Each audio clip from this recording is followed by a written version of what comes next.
So here's how you can completely sync the iPhone and the iPad. Let me explain that. And if it's your first time on this channel, subscribe so you never miss anything important. Okay, so the first prerequisite or first condition is that both devices are signed in with the very same Apple account. So upon going to these settings, you can see at the top of the list, we have the account. And as I say, it is supposed to be the same one on both devices, meaning it's all synced and connected.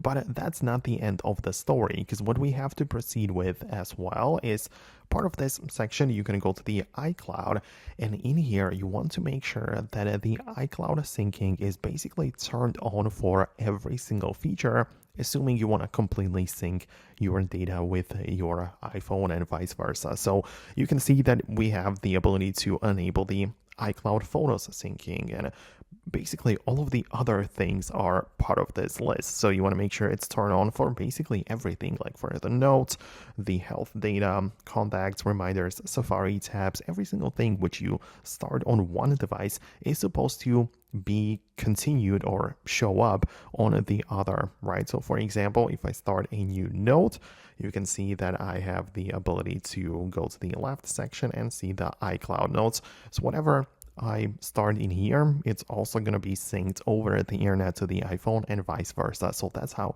you can completely sync it and make sure that every single thing is going to appear on the other device as well. That's the most crucial or most useful way to approach this. So I hope that you were able to make it work.